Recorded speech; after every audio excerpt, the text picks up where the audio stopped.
pelo espírito Luiz Sérgio. Psicografia Irene Pacheco Machado. Capítulo 1. Meu novo amigo, um jardineiro de Jesus. No departamento do trabalho, o movimento era intenso, um vai e vem constante.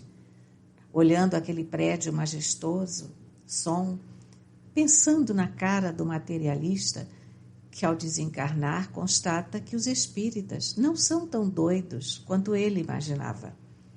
Que surpresa ao perceber que sua roupa de grife está desintegrando-se junto ao corpo físico, por ambos pertencerem à terra. E depois, aqui não existe pistolão, nem se fura fila. Chegamos e percorremos todos os departamentos a que temos direito. Soraya, uma amiga espiritual, aproximando-se de mim, falou: Olá, Luiz, você aqui? Posso saber o porquê? Claro, minha linda, estou à procura de trabalho. Não me diga que foi despedido. Pensei que houvesse estabilidade na Universidade Maria de Nazaré, exclamou e sorriu. Desculpe, Soraya, estava brincando. Encontro-me em trabalho. Estou iniciando um estudo sobre a hora do adeus. Como devem proceder aqueles que ficam no plano físico? Interessante este assunto. Sempre achei também que os encarnados precisassem saber como agir nesse momento tão cheio de tristeza. E você, irmã? Por que gostaria de trabalhar aqui? Pertenço ao grupo de trabalho Hortênsias Lilazes, mas sempre que posso, aqui venho ajudar. Este é um dos locais que mais movimento tem. Mas no que pode este departamento lhe ser útil? É verdade, talvez até nada encontre aqui, mas é de muito proveito para o meu crescimento espiritual constatar que na hora de procurar trabalho não fiquei chorando ao lado dos meus entes queridos.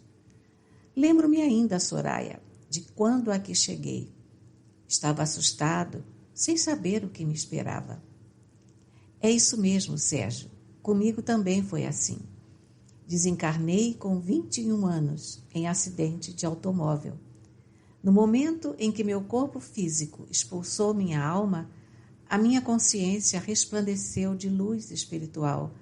Tornei-me um espírito liberto e parti sem olhar para trás.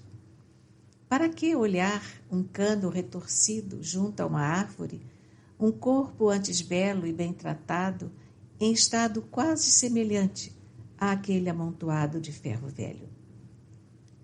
Como você se libertou tão facilmente, sendo ainda jovem? Eu era filha única de pais ricos, mas desde pequena sempre busquei Jesus e ele era o meu maior amigo. Na faculdade, chamavam-me de beata, de fanática, mas eu sempre tentava ajudar os outros. O meu próximo é Jesus junto a mim. Por isso, Luiz Sérgio, minha consciência não era uma cadeia de culpas e de remorsos. Eu sempre a admirei pelo carinho com que trata os estropiados que aqui chegam, mas nunca imaginei que você, quando encarnada, já fosse uma semente de luz. Não brinque, Luiz. De luz, eu? Claro, irmã. Poucas pessoas têm um despertar tão lindo. As amarras da carne são como filetes cortantes que doem e deixam marcas. Depois, Soraya, hoje em dia é muito difícil uma moça bonita como você viver espiritualmente ainda no corpo físico. Desencarnei há 30 anos, Luiz. Naquele tempo, as meninas brincavam de bonecas e os pais não eram escravos do modernismo. Hoje é que alguns jovens estão cada vez mais presos à matéria. Não querem pensar para não terem de buscar as verdades espirituais que julgam aprisioná-los, roubando-lhes os gozos da carne. Estou lhe contando a minha vida, mas não é isso que você deseja relatar no seu livro. Soraya, Sua presença nas páginas de um livro é um perfume que todos desejam, nem que seja um pouquinho. Ela sorriu e logo alguém a chamou. Até logo mais, Luiz, e no que desejar, o departamento estará às suas ordens. Obrigado. Ela se foi e eu saí brincando com as pedras pequeninas do meu caminho. Ainda olhei para aquele belo prédio onde o pobre, o rico, o milionário, todos procuram trabalho. Ali se dá a igualdade dos seres. A paisagem, repleta de flores, alegrava os pássaros. Lembrei-me de Francisco de Assis e os cumprimentei. Bom dia, irmãos pássaros, que Deus os proteja. Eu amo vocês muito. Falando sozinho? Sabia que era maluco, mas não tanto. Procurei quem falara e não encontrei. Alguém se fizera invisível para mim e continuei procurando, quando alguém me jogou para o alto. Só podia ser você mesmo. Quando é que você vai criar juízo, Raito? Quando não existir nem mais um Luiz Sérgio na face da terra, respondeu, rindo gostosamente. Engraçadinho. Deixemos de brincadeira. Você tem ido à crosta? Tenho participado de muitos trabalhos de socorro. E você, o que tem feito?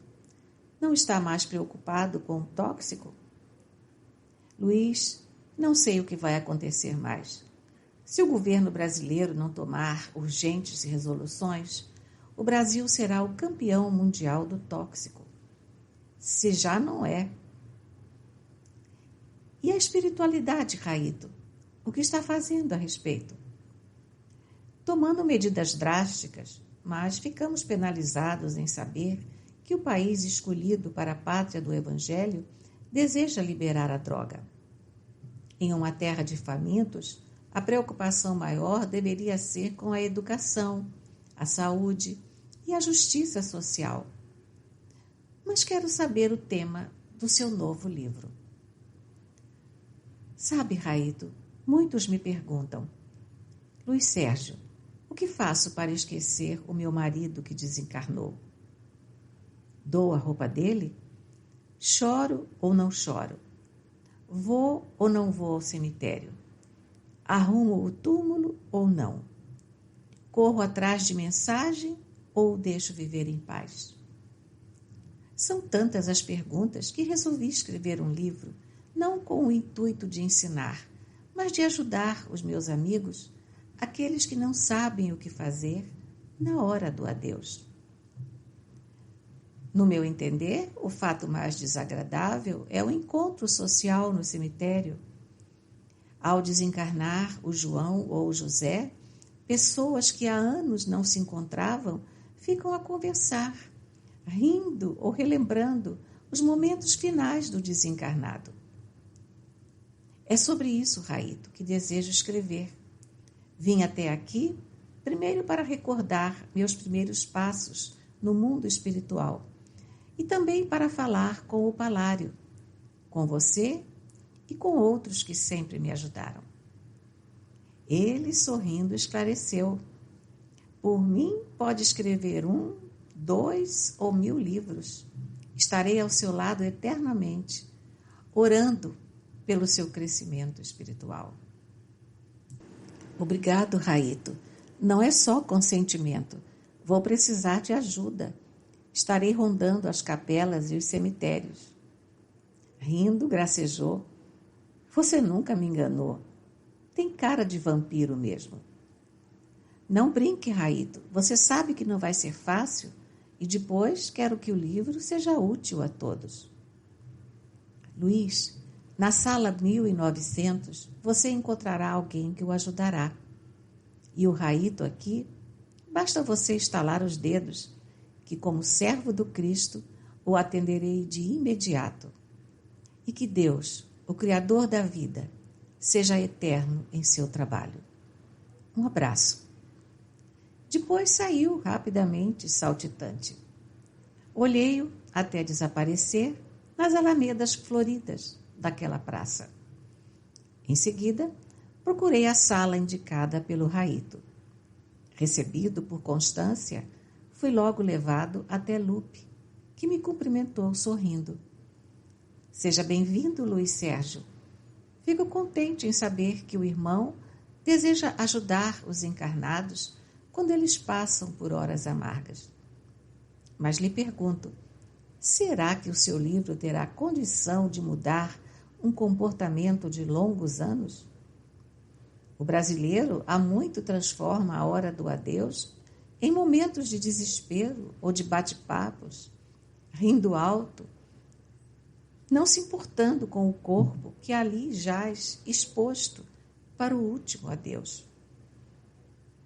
Por isso, irmã Lupe, espero que o meu livro sirva para auxiliar o desencarnado, que às vezes se debate junto ao corpo físico pedindo socorro, e ninguém faz uma prece para ajudá-lo, simplesmente por julgar que ali já não se encontra.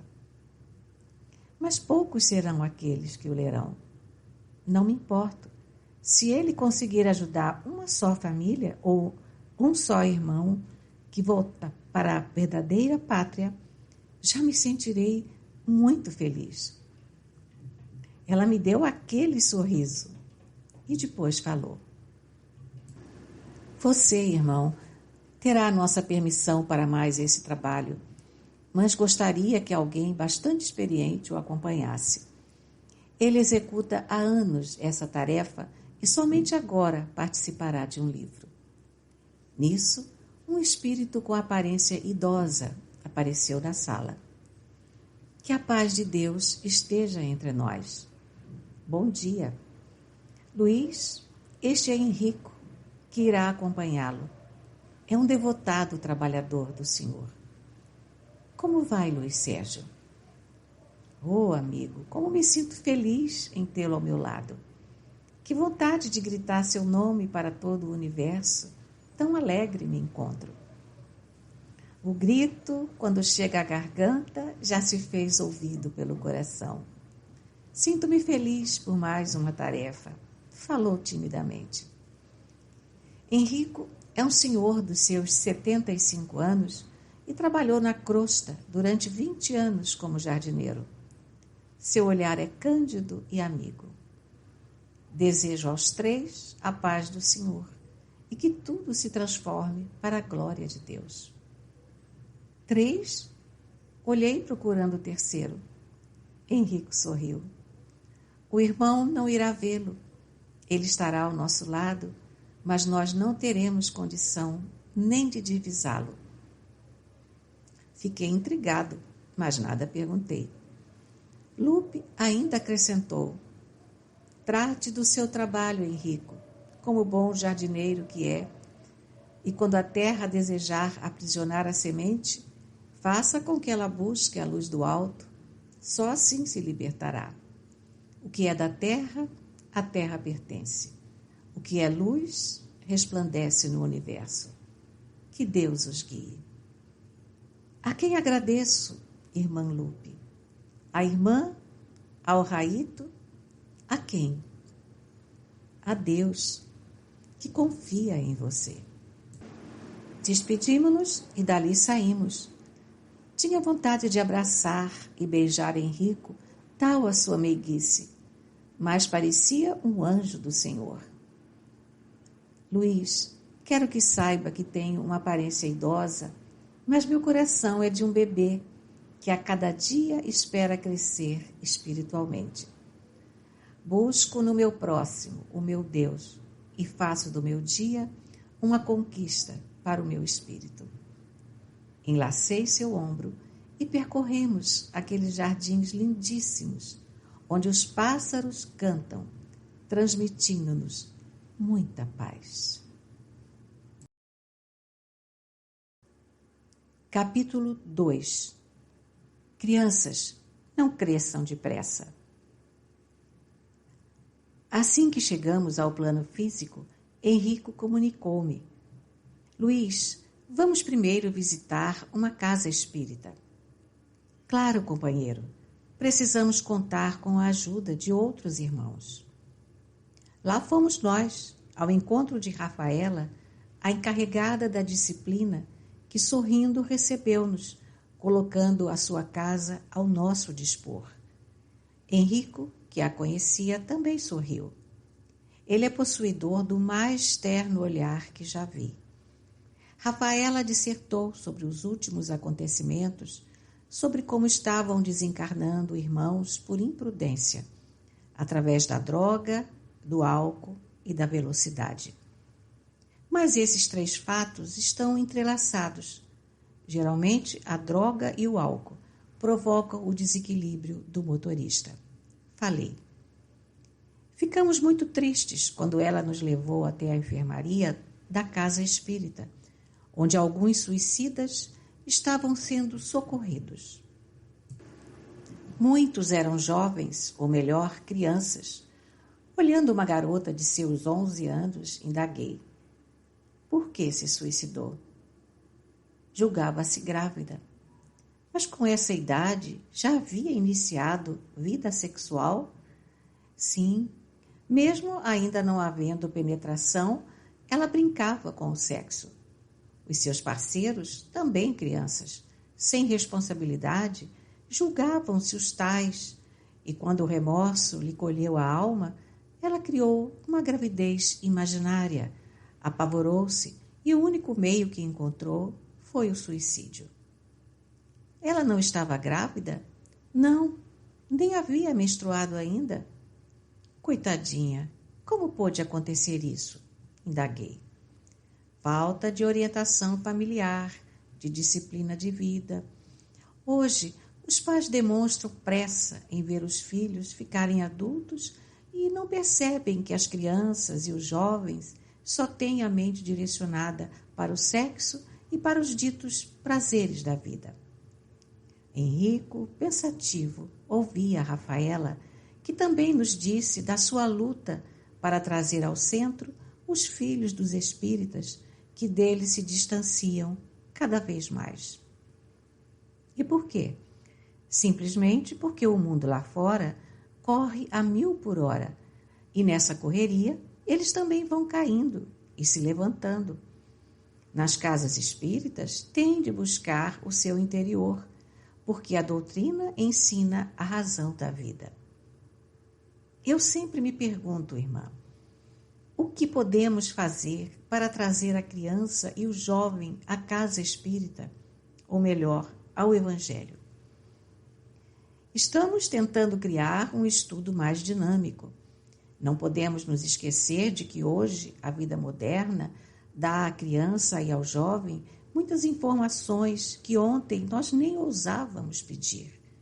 Estamos na era da informática. O computador está ficando tão popular que poucas casas não o possuirão. As crianças e os jovens são as maiores vítimas do consumismo. Estão vivendo numa época onde vários chamados lhes chegam, por isso o chamado espírita tem de ser mais forte e atual. Atual, Rafaela? Então temos de negligenciar a origem da doutrina? Nunca. Para embelezar uma casa, não podemos desprezar o alicerce. As obras básicas são o alicerce da nossa doutrina. Elas são o farol, o céu, a verdade, enfim, sem elas jamais teríamos condição de trazer os jovens para a nossa casa. O que precisamos, nós, os orientadores, é corresponder às necessidades atuais da juventude. Os dirigentes devem fugir da ingenuidade, atualizando-se com pesquisas de alto nível. Só assim, o jovem e a criança não irão debandar da casa espírita. Hoje convivem com uma sociedade materialista. Do lado de fora, vivem cercados de convites que os levam a julgar que isso é aproveitar a vida. Para que o jovem e a criança tomem gosto pelos estudos espirituais, os espíritas necessitam atualizar-se para responder-lhes com precisão. Henrico argumentou. Também penso que as mocidades precisam ser dirigidas por jovens espíritas capacitados e não por jovens inexperientes. Hoje, uma criança de tenra idade convive com jogos eletrônicos e até estuda a computação. Negligenciar o jovem e a criança é grande erro. Eles precisam muito da doutrina e, por que não, toda a diretoria de uma casa espírita se proclamar em prol de sua mocidade, abordando temas atuais e fazendo-os adentrar os estudos espirituais das obras básicas. Enfim, toda a literatura respeitável da doutrina. Ficando apenas nas palestras para jovens e crianças, perderemos para os vídeos, os jogos eletrônicos e os computadores.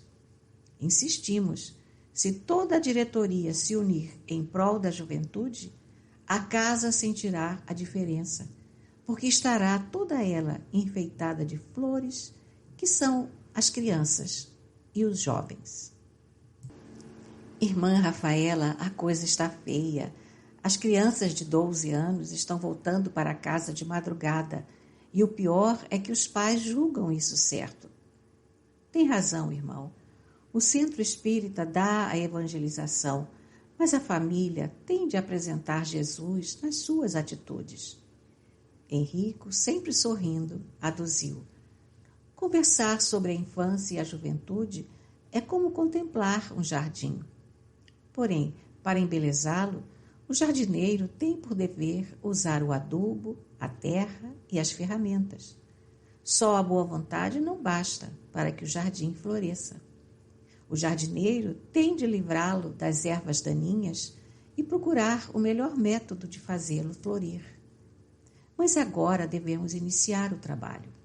Espera-nos o irmão que desencarnou com overdose, ainda muito jovem, 17 anos. Que Deus os acompanhe. Estaremos aqui orando por todos. Cumprimentamos Rafaela e dali saímos.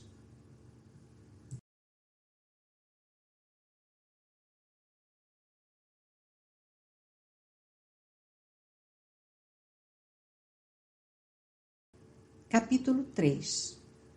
A solidão de um recém-desencarnado. Antes de chegarmos à estação da morte, já ouvíamos os gritos da mãe, dos avós, dos tios, dos amigos. Todos estavam desesperados. Rogério, naquela madrugada, havia se excedido com um coquetel de tóxicos. Fizera a mais estranha mistura e, rindo muito alegre, julgara que o jovem corpo tivesse condição de tudo aguentar, não sabendo que a indumentária física é santuário do espírito. Desde que esta não é respeitada, inicia-se a sua decadência. Fomos chegando devagar. Olhei aquele adolescente que na mesa da capela era um personagem solitário, por estar só com a sua consciência, pois esta, atribulada, não lhe dava sossego. Henrico saiu para buscar um dos encarregados da prece, tentando fazer alguém orar. O irmão já nos relatou que já se encontrava cansado de tentar intuir alguém à prece, mas ninguém captava os seus pensamentos. Enquanto isso, o espírito do nosso amigo se debatia num estado desesperador. O suicídio por overdose é terrível, e ali, diante de muitas pessoas, um espírito sofria por demais, solitariamente. A mãe, sob altas doses de medicamentos, encontrava-se adormecida. O pai não acreditava que seu único filho tinha deixado de existir. Os familiares gritavam, não suportando a dor. Enquanto isso, várias pessoas que compareceram apenas para cumprir uma obrigação social sorriam e, com voz baixa, para a família não ouvir, contavam a vida de Rogério. Eu sabia que esse menino iria ter esse fim. Drogava-se, bebia desde os 12 anos e os pais só lhe faziam o gosto. Ele mandava e desmandava em todos. Era o filhinho do papai, dos avós, dos tios. Assim, ouvindo os comentários maledicentes sobre aquela família que agora sofria, podemos constatar que poucos vão a um cemitério por amor e respeito ao desencarnante. A obrigação social é que leva a fatos como este. O certo era que todos fossem contagiados pela dor da família. Pena que isso não aconteça, porque ouvimos até o comentário mais banal. Olhe só o vestido da fulana. Será que ela pensou que isto fosse um baile? A outra, baile à fantasia? Outro dizia, não acha que o pai está chorando pouco? Sabe quem é aquele senhor? Sei, o político tal. Henrico passeava entre as pessoas, buscando despertar um coração piedoso, mas pelo que vimos, aquela família rica e poderosa tinha poucos amigos verdadeiros, porque muitos dos que ali se encontravam não podiam ser chamados de amigos. Aproximamo-nos da família enlutada, mas todos eles estavam quase dopados.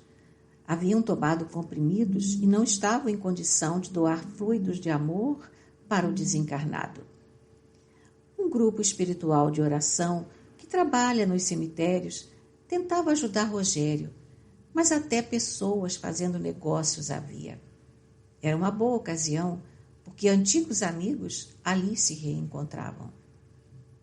Observei as imensas coroas de flores, as velas que queimavam, o caixão luxuoso e pensei, de que vale tudo isso, se o Senhor não está presente no coração das criaturas?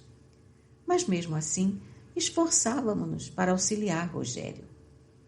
Voltei a fitá-lo, o jovem de ontem, rico, com roupas caras, carro importado, enfim, dono do conforto, ali jazia, lutando para compreender a morte. E isso é fato real na vida de todos os encarnados. Rogério sofria. Era um suicida inconsciente, mas, por mercê de Deus, aqueles que os vivos julgam mortos, lá estavam para ajudá-lo. Mas ele queria muito ser socorrido, ansiava pela luz do esclarecimento para que pudesse voar, e voar para bem longe dali. Nisso, entrou o sacerdote da religião daquela família. Oramos juntos. Uma brisa beijou os cabelos de Rogério e ele pareceu ter encontrado um pouco de paz. Abracei Henrico e chorei muito, penalizado pela situação de Rogério. Mesmo aqueles que conduziam o corpo de Rogério, longe se encontravam da hora do adeus. Um falava mal do jovem, outro da riqueza da família, outro ainda da beleza e da elegância da mãe. Mas ele, o espírito, parecia-me estar tentando salvar-se entre as bravias ondas da morte. No cemitério, na alameda dos chamados mortos, a brisa soprava baixinho, as campas estavam floridas, os pássaros cantavam, enfim, era um lugar bonito, mas imantado de dor e de saudade. Muitos túmulos floridos escondiam corpos cujos espíritos ainda se debatiam junto a eles.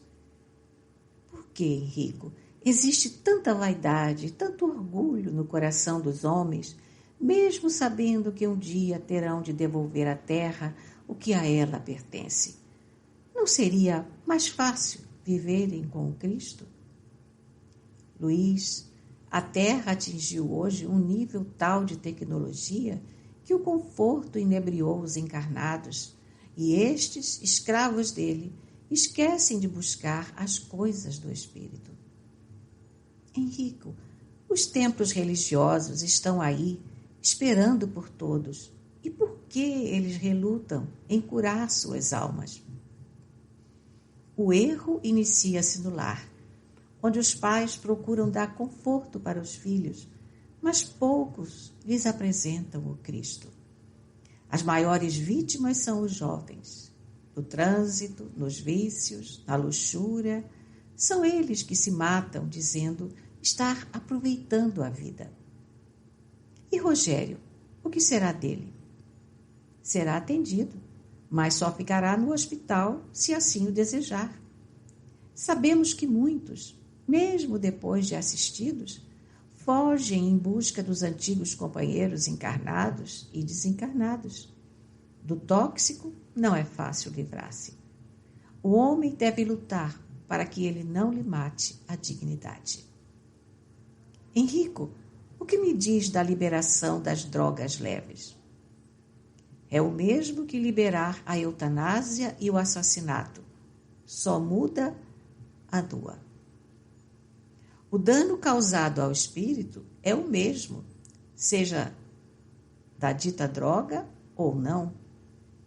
Há pessoas que consomem heroína, cocaína e vivem por longos anos, e outras, na primeira dose, já desencarnam.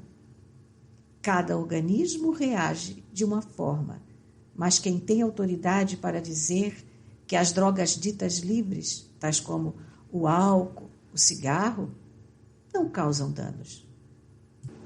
Acho que isso é conversa de traficantes ou de dependente. É de se lastimar que em um país de famintos, uma autoridade se preocupe tanto em liberar a maconha com tanta coisa importante para fazer em benefício da sociedade. Ali ficamos, no jardim do adeus.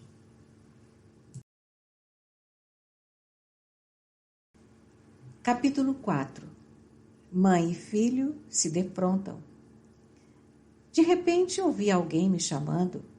Era Salustiana. Luiz Sérgio, como é bom encontrar você. Não me conhece mais? Quando encarnada, eu não o deixava em paz. Apelava para você todas as vezes que meu filho Alfredo, completamente drogado, me agredia e aos seus irmãos, chegando até a me morder. Para acalmá-lo, eu o chamava, e aos raiozinhos de sol.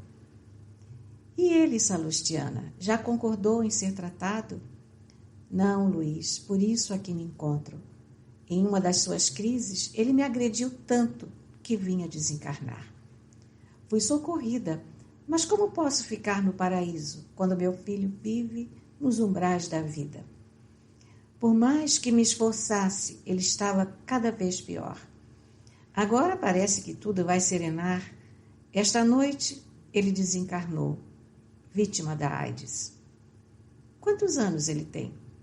22, mas parece ter 50. Tão maltratado foi pela vida. Respondeu com os olhos rasos de lágrimas. Pois vocês vão para os quintos dos infernos, abraçados com ele. Perdoa, Senhor, perdoa, meu filho. Olhei para aquele trapo de mulher e enlacei seu ombro com carinho, pensando: não deve existir dor pior do que a que sofre um coração de mãe ou de pai quando um filho vive agredindo a sociedade. Alfredo gritava, xingando-nos, mas Salustiana ia ser socorrida para ter condições de auxiliar o filho. Amigos, ele será ajudado? Sim, respondeu Henrico. Um filho de Deus não sofre eternamente. Todos têm o seu dia de glória. Deus meu, ajuda-me a conseguir força para poder ajudar o meu filho querido, que se perdeu nas estradas dos vícios. Ajuda-me, Senhor, para que eu possa segurar as mãos do meu filho e juntos chegarmos a Ti. Sei, Senhor, que falhei como mãe, mas mesmo assim fui feliz, porque me confiaste um dos Teus filhos, que prometo amar eternamente. Todas as mães precisam de oração, porque elas moldam o caráter dos filhos, e estes precisam tanto delas, enfatizou Henrico. Levamos nossa amiga para o pronto-socorro da estação do adeus. Ao ali deixá-la, seu olhar de súplica me fez estremecer. Aquele olhar de mãe sofrida nos implorava que voltássemos para socorrer Alfredo. Henrico tranquilizou-a. Pediremos aos raiozinhos de sol que ajudem seu filho. Nossa tarefa hoje é outra. Não temos meios para socorrê-lo. Mas Jesus está sempre presente ao lado dos que sofrem. Ela baixou a cabeça e nos acenou. Até outra vez, e muito obrigada.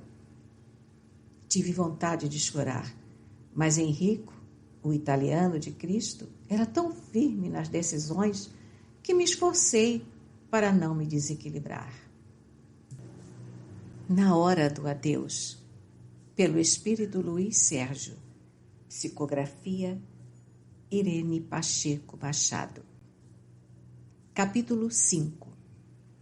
Por que não esperar?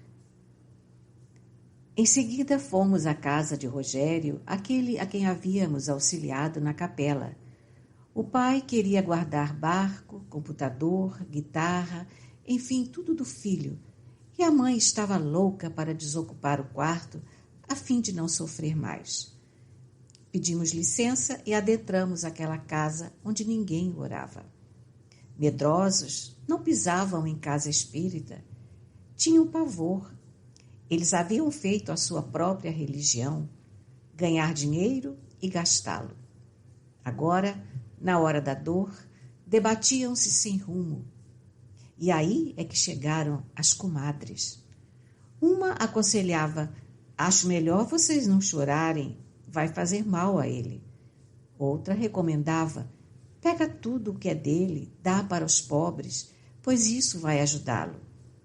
Outra dizia: acho melhor deixar o quarto como está, para ele dormir quando tiver vontade.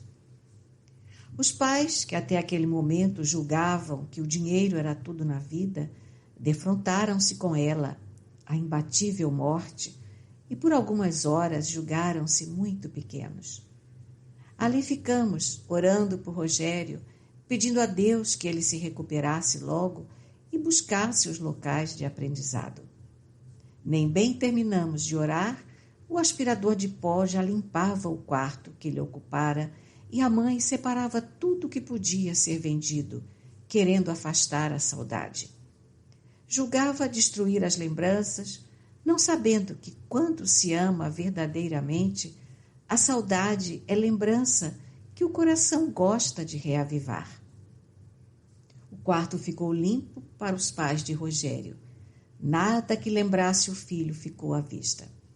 Perguntei a Enrico: é certo ainda o corpo intacto na cova e os familiares já mexerem nos documentos e pertences daquele que partiu? Luiz, acho falta de respeito. Ninguém vira santo de um dia para o outro. E o espírito, quando deixa o corpo físico, busca junto a ele os apegos, as lembranças, as saudades. Não é justo o que fazem muitas pessoas. Julgando ajudar, iniciam o inventário do morto, dão o chinelo para o fulano, o cobertor que ele tanto gostava para outro. Enfim, vão se desfazendo de tudo que era dele. Alguém já parou para pensar o que se passa na cabeça e no coração do recém-desencarnado?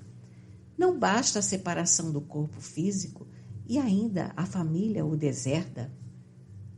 Então, deve a família guardar tudo o que foi do desencarnado? Não, Luiz, não é guardar, mas conservá-los por uns 6 meses, para depois começar a distribuí-los. Devemos lembrar que poucos desencarnados, ao deixarem o corpo físico, sentem-se felizes e libertos. A grande maioria desencarna mal e leva para o mundo espiritual as lembranças e as saudades das suas coisas. Por que não dar um tempo para distribuir os seus pertences? Com esse gesto repentino de caridade, a família não salvará aquele que partiu, ao contrário, irá fazê-lo sofrer. Vemos viúvas desesperadas no cemitério, mas na mesma noite do enterro, reviram os pertences do marido em busca de documentos, com receio de não receberem a pensão.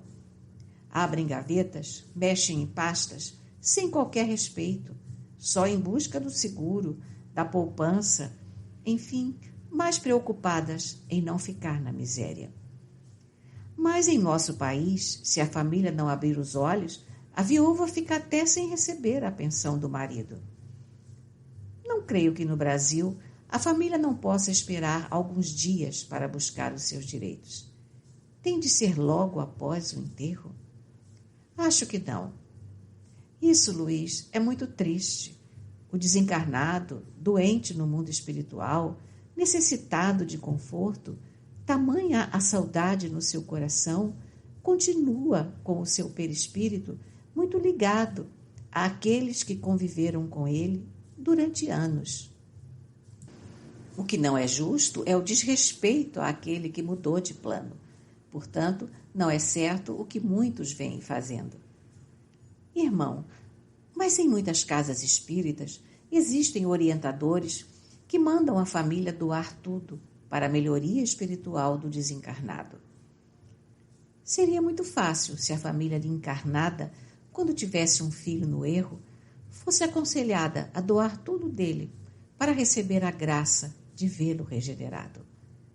Não, Luiz, não é assim.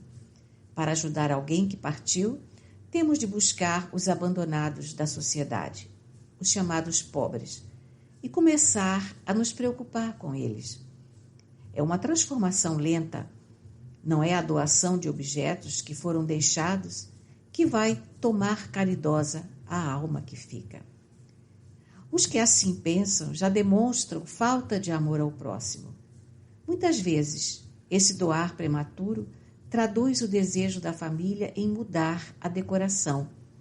Já vimos viúvas se desfazendo de tudo, desde as gravatas até as coleções do marido, consideradas como rivais. Esta irmã o estava ajudando? Claro que não. Estava, sim, levando-o ao desespero. Complicado, irmão. Muito complicado. Não, Luiz, complicada é a alma humana, porque tem apego às coisas da matéria. Fez uma pausa e depois acrescentou: vamos à casa de Anita e Laerte. Eles se encontram desesperados. Capítulo 6. Chore, mas não aprisione. Durante o caminho, Henrico relatou o que aconteceu com Anita e Laerte. Lutaram para ter um filho. Anita fez vários tratamentos e, quando engravidou, foi uma vitória, esperando a filha com amor e deslumbramento. A menina estudou nos melhores colégios, era a filha do coração, inteligente e brilhante, como seu próprio nome, Clara. Entretanto, Clara veio a desencarnar quando estava com o noivo em um desastre automobilístico. Ele corria, dando gostosas gargalhadas, e o carro, que não foi feito para voar por não possuir asas, partiu-se ao meio. E os pais? Perguntei. Logo conheceremos o seu sofrimento. Chegamos à bela casa onde a tragédia havia feito morada. Fotos de Clara enfeitavam, desde a entrada até a cozinha. Encontramos Anita deitada, com um livro de orações na mão, estática, indiferente a tudo. Laerte não demorou a chegar. Beijou a esposa e ambos choraram. Depois ele tentou consolá-la, mas ela nada aceitava. Sua revolta era tamanha que, para ela, Deus não existia, ou, se existia, era indiferente à dor de um filho seu. Aproximei-me de Anita e orei em silêncio, pensando: só a prece pode aplacar a dor da separação. Aquele coração de mãe era uma ferida aberta pela saudade. Querida, vamos viajar para a Europa. Você gosta tanto de obras de arte, sugeriu o marido.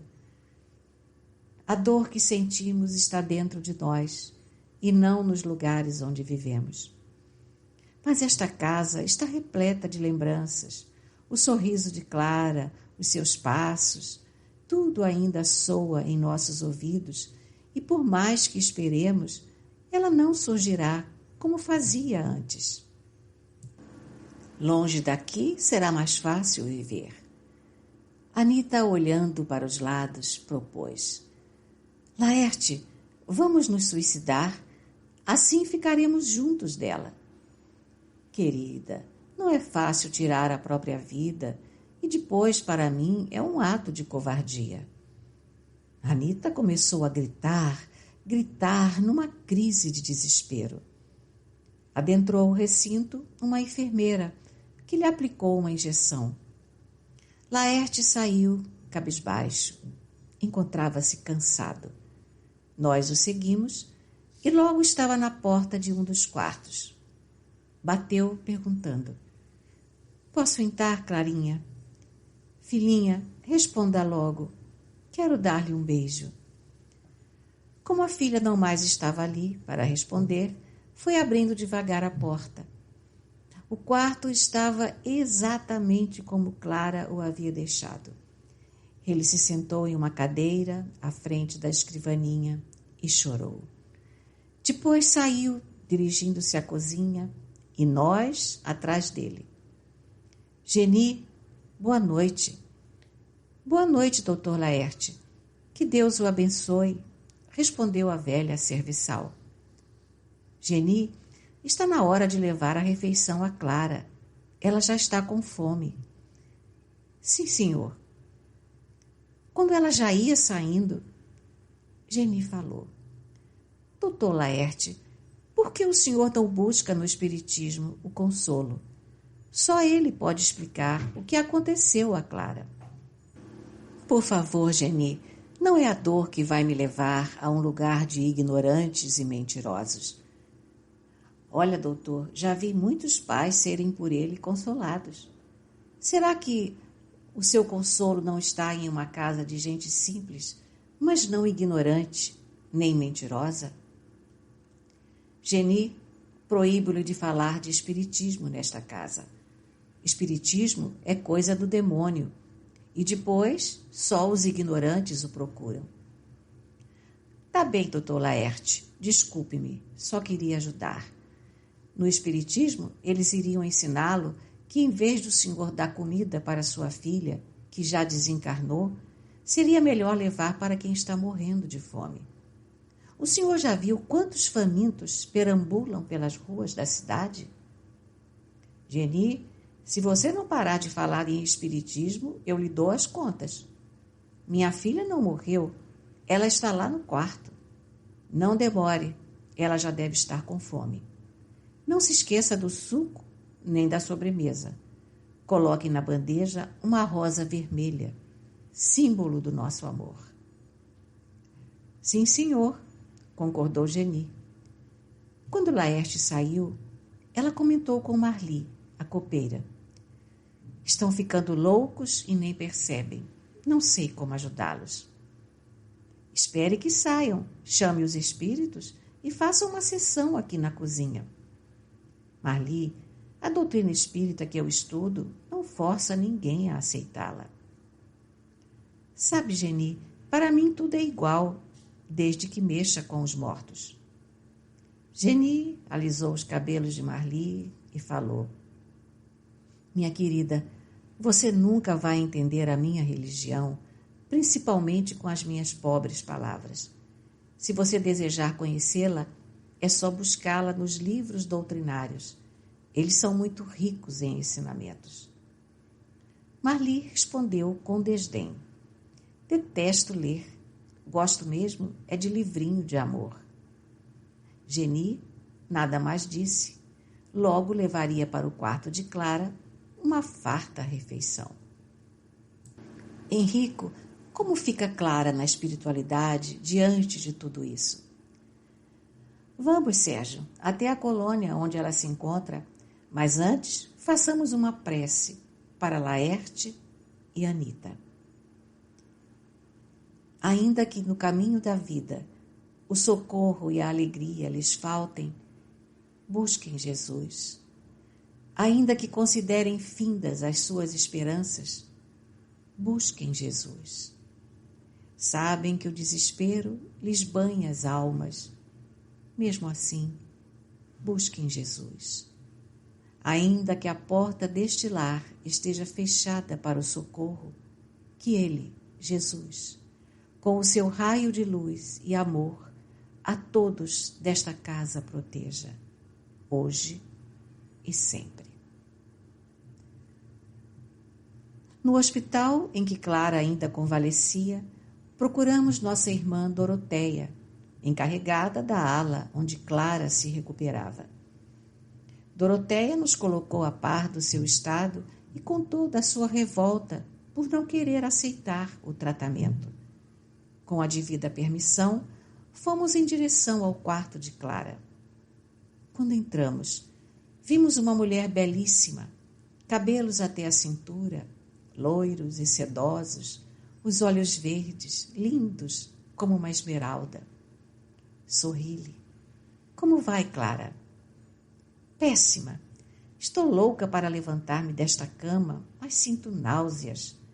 É como se alguém estivesse forçando-me a comer sem estar com fome, pois acabei de acordar. Quero chegar até a janela e ver o jardim, que dizem ser lindo, mas algo me detém, como que desejando colocar um peso nos meus pés. Quero mudar de roupa, mas não consigo. Uma força desconhecida me faz ficar com este vestido com o qual me enterraram. De repente, começou a gritar: Papai, mamãe, Eduardo!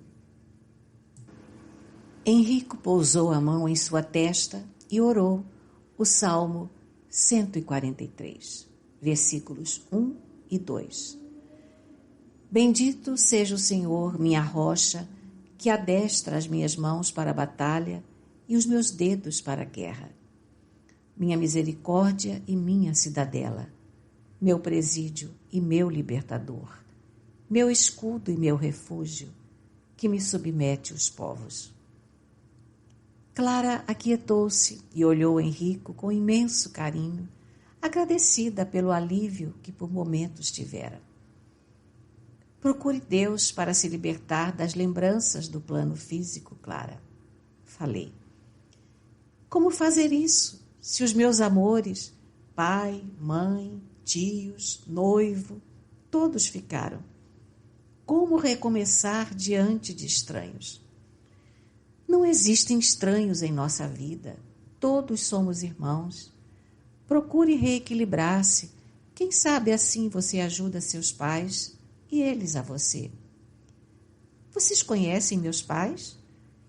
Henrico, com mais conhecimento, esclareceu. Fomos à sua casa e lá encontramos até o seu chinelo no mesmo lugar em que você o deixou. Todas as refeições lhe são ainda servidas. Tudo o que lá é feito é para você. Meu Deus, por isso esse mal-estar que sinto. É como se estivesse enleada em uma teia de aranha e por mais que eu faça, não consigo desvencilhar-me. Ajude-me a socorrer meus pais. Sei que eles estão sofrendo muito mais do que eu. Tem razão, mas você tem de procurar sarar. Depois a levaremos até eles para você mesma auxiliá-los. Sinto-me tão fraca. Não tenho condições de ajudá-los. Estou revoltada. Meu noivo não morreu. Por que só eu morri? Engana-se. Se você não morreu, agora é que está querendo morrer, não assumindo a nova vida que Deus lhe ofertou.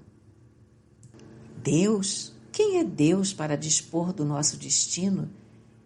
Ele que dizem ser bondoso, separa uma filha dos seus pais, uma mulher apaixonada do seu noivo? Que bondade é essa? Responda-me. Sim, ele é tão bondoso que lhe dá o direito de não compreender. Cada um de nós é livre para agir como tem vontade. Enquanto conversávamos, entrou o Dr. Paulo.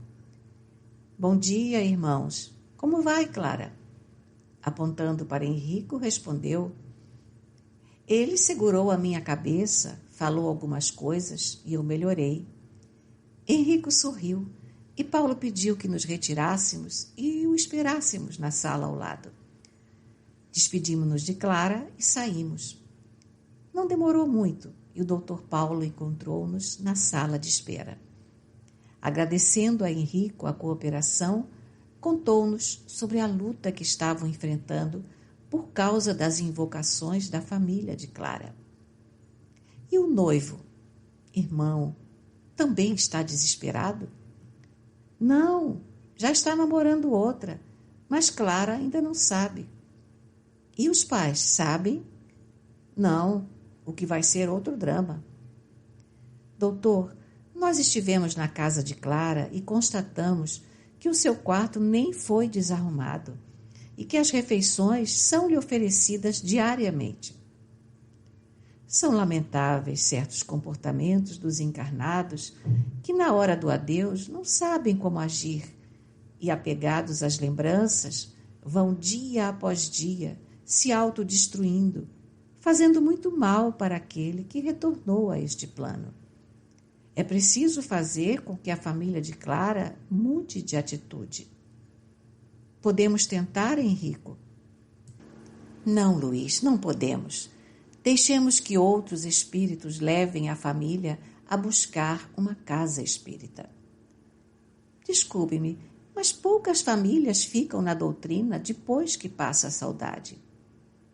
Essas famílias, mesmo não ficando na doutrina, passam por ela e algo aprendem. Uma das mais belas lições ensinadas pelos espíritas é a caridade. Ela é o remédio para a saudade. Os pais de Clara são espíritos comprometidos com o pretérito. O orgulho, a vaidade, o apego aos bens materiais são defeitos que carregam há muitos anos, e a dor que hoje enfrentam é cobrança do passado. Quem fez chorar no ontem, hoje tem os olhos transbordantes de lágrimas. Logo, com a ajuda dos amigos encarregados do consolo, eles buscarão um médium que terá condição de lhes dar algumas notícias. Eles irão receber mensagens de Clara? Agora é impossível. Quem sabe, daqui a alguns anos. Anos, irmãos? Espantei-me. Luiz, você mesmo constatou o desequilíbrio de Clara. Como podemos colocá-la para psicografar? É mais complicado do que se imagina uma comunicação através da psicografia, porque o desencarnado tem de aprender a escrever novamente. E a família também tem de estar preparada, nem que seja um pouco. Irmão Paulo, mas existem os que brincam com coisas sublimes da doutrina. Já imaginou o quanto é importante para uma família ter notícias do ente querido? Espero que na próxima visita à Clara vocês a encontrem bem melhor. Esperamos que sim, falei. Henrico apertou a mão de Paulo e comentou. Irmão, se cada homem se conscientizasse do valor da busca espiritual, hoje não nos defrontaríamos com tantos absurdos que são cometidos pelos que ficam. Até outra vez. Henrico, muitos dos que se dizem espíritas ainda não conhecem o trabalho dos desencarnados. Julgam que os espíritos sabem de tudo, não é mesmo? Você bem conhece esse problema, disse apontando para mim. Fico bastante triste quando me chamam para desatolar carro, consertá-lo e até para colocar gasolina. Os que estão fazendo prova para vestibular também chamam e pedem para os espíritos fazerem as provas, enquanto que aqui cada um tem o seu trabalho, desempenhando aquilo que tem capacidade para fazer. Os encarnados precisam se conscientizar de que não é porque o espírito não tem mais um corpo de carne que ele aprendeu tudo, que sabe tudo. Um dia desses, o marido queria, porque queria, que eu fizesse o parto da mulher dele, porque morria de ciúme dos médicos e relutava em levá-la ao hospital. Pedia e pedia para que eu fizesse o parto juntamente com Sadhu, Samita, Raito, enfim, todos os raiozinhos de sol. E vocês fizeram o parto? Quis saber, Henrico, morrendo? Como? Apenas oramos para que o bom senso aflorasse naquele homem. Luiz, quando as casas pedem para os frequentadores buscarem o estudo, muitos acham que já sabem de tudo sobre o espiritismo porque já leram inúmeros livros. Esse é o perigo, porque não basta ler este ou aquele livro e viver citando este ou aquele trecho. O que é preciso é buscar os livros educativos. Eles, sim, os elucidarão como proceder com os espíritos. Ler os livros espíritas, os romances, está muito certo, mas eles são apenas os complementares.